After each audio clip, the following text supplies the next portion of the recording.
ICC T20 विश्वचषक स्पर्धेमध्ये दुबळ्या नेपाळचा मुकाबला बलाढ्य वेस्ट इंडिजशी होणार आहे। ग्रुप सी मध्ये वेस्ट इंडिज पहिल्या स्थानी आहे तर नेपाळ तळाला गेलेला आहे। आजच्या या लढतीमध्ये नेपाळसमोर विंडीजचं पारडं जड मानलं जातंय। त्यामुळे वेस्ट इंडिज सारख्या बलाढ्य संघाला रोखण्याचं आव्हान नेपाळसमोर असेल तर दुसरीकडे विजयाची हॅट्रिक साजरी करून सुपर 8 मध्ये प्रवेश करण्याचा मानस विंडीज संघाचा असेल।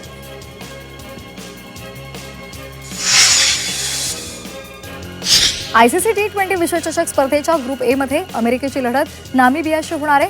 अमेरिकेनं नेदरलँडचा 93 धावांनी पराभव करत स्पर्धेमधलं आव्हान कायम ठेवलंय। तसंच नामिबिया आता ग्रुप ए मध्ये तळाला आहे। त्यामुळे आजची लढत जिंकून ग्रुप ए मधलं स्थान अधिक भक्कम करण्यासाठी अमेरिकेचा संघ प्रयत्नशील असेल। T20 विश्वचषक स्पर्धेमध्ये साऊथ आफ्रिकेनं सलग तिसऱ्या विजयाची नोंद केली आहे। दक्षिण आफ्रिकेनं 7 गडी राखून न्यूझीलंडवर दणदणीत विजय मिळवलाय। आफ्रिकेचा वेगवान गोलंदाज मार्को यान्सननं 4 गडी बाद करत न्यूझीलंडच्या डावाला खिंडार पाडलं। प्रत्युत्तरादाखल कर्णधार एडेन मार्कमननं नाबाद 86 धावांची तुफानी फटकेबाजी करत दक्षिण आफ्रिकेला एकतर्फी विजय मिळवून दिलाय। इंग्लंडनं टॉम बॅटनच्या नाबाद 63 धावांच्या खेळीच्या जोरावर स्कॉटलंडवर विजय मिळवलेला आहे। स्कॉटलंडनं इंग्लंडसमोर विजयासाठी 152 धावांचं आव्हान ठेवलेलं होतं। दरम्यान स्कॉटलंडच्या गोलंदाजांनी इंग्लंडच्या सलामीवीरांना झटपट माघारी धाडत त्यांच्यावर दडपण वाढवलं। मात्र टॉम बॅटननं नाबाद अर्धशतकी खेळी करत इंग्लंडचा विजय सुकर केलाय। भारतीय महिला संघाचं मिशन ऑस्ट्रेलिया आजपासून सुरू होत आहे।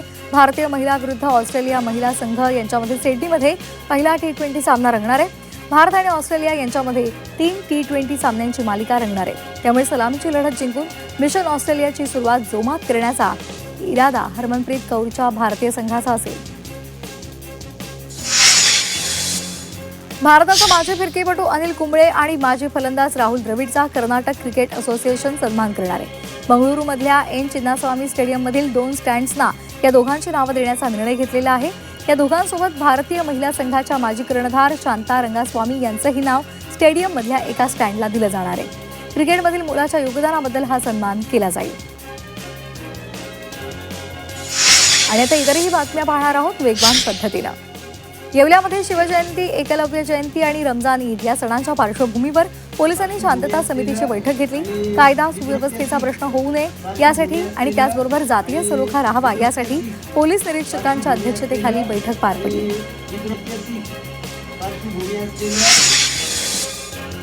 येवला तालुक्यामधील शेतकऱ्यांसाठी काले ग्रुप आणि महिंद्रा कंपनीच्या वतीनं शेतकरी मेळावा आयोजित केला होता। यावेळी शेतकरी आधुनिकीकरण त्याचबरोबर ट्रॅक्टरचा वापर करण्यासंदर्भात शेतकऱ्यांना मार्गदर्शन केलं। तसंच लकी ड्रॉद्वारे शेतकऱ्यांना बक्षीस वितरण सुद्धा केलेलं आहे।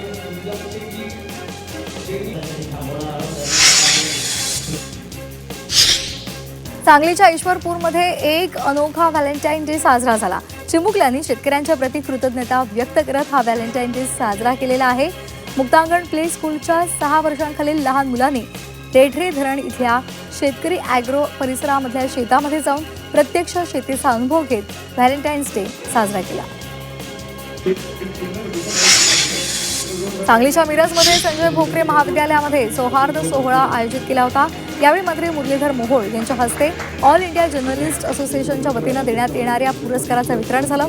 यामध्ये विविध क्षेत्रातल्या मान्यवरांना पुरस्कार देऊन सन्मानित केलं गेलं। सांगलीमध्ये कृष्णा नदीच्या काठीवर सह्याद्री प्रतिष्ठानच्या वतीनं कुस्त्यांचं मैदान पार पडलं। यामध्ये भारत विरुद्ध इराण अशी कुस्ती स्पर्धा झाली आणि ती लक्षवेधी सुद्धा ठरली। महाराष्ट्राच्या पैलवान सुबोध पाटील विरुद्ध इराणचा जलाल यांच्यामध्ये ही स्पर्धा झाली। ही कुस्ती बरोबरीमध्ये सुटल्यामुळे दोघांनाही विजय घोषित केला। चंद्रपुरात स्नेहांकित संस्थेनं प्रतिष्ठेच्या राणी हिराई सन्मान पुरस्काराचं वितरण केलं। ज्येष्ठ समाजसेविका डॉक्टर प्रभावती मुठाळ यांचा सन्मान केला गेला। महोत्सवाच्या पहिल्या दिवशी गायिका श्रुती गुजरबरुआ यांनी आपल्या गायनानं रसिकांना मंत्रमुग्ध केलं। रायगड जिल्हा विधी सेवा प्राधिकरण यांच्याकडून विधी सेवा शिबिर आणि विविध शासकीय योजनांचा महामेळावा अलिबागमध्ये आयोजित केला होता। यामध्ये शासकीय विभागांचे 32 स्टॉल्स लावले होते। याच कार्यक्रमामध्ये शासकीय योजनांच्या लाभार्थ्यांना मंजूर धनादेश आणि वस्तूंचं वितरण झालं।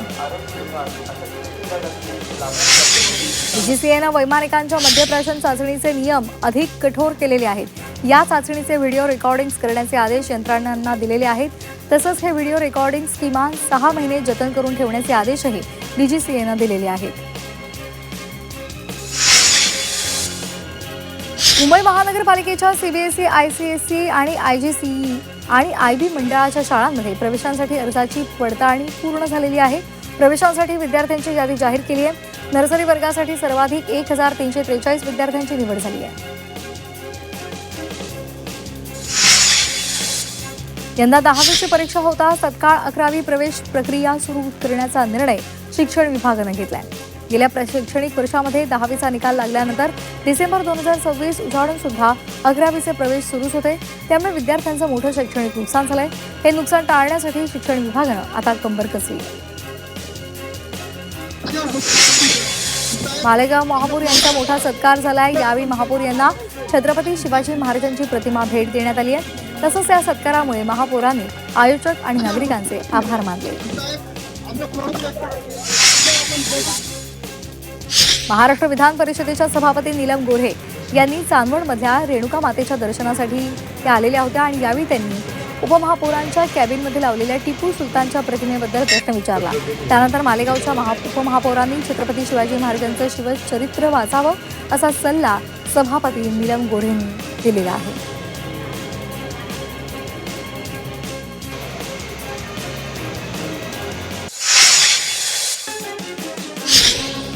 जे रुग्णालयाच्या मरीन ड्राईव्ह इथल्या जिमखान्याचा विकास केला जाणार आहे। मात्र आता विकासाला जे रुग्णालयामधील निवासी डॉक्टरांनी आक्षेप घेतलाय। या मुद्द्यासह निवासी डॉक्टरांच्या विविध प्रलंबित मागण्यांसंदर्भात 16 फेब्रुवारीपासून आंदोलनाची हाक त्यांनी दिली आहे। कोल्हापूर महानगरपालिकेने 161 कोटी रुपयांची थकबाकी न भरल्यास शहराचा पाणी पुरवठा खंडित करू अशी नोटीस अधीक्षक अभियंता यांनी महानगरपालिका आयुक्तांना पाठवलेली आहे आणि त्यामुळे पाणी पुरवठा बंद झाल्यास शहरवासियांची पाण्यासाठी पळापळ होणार आहे। या नोटीशीमुळे कोल्हापूर शहरात खळबळ उडाली आहे।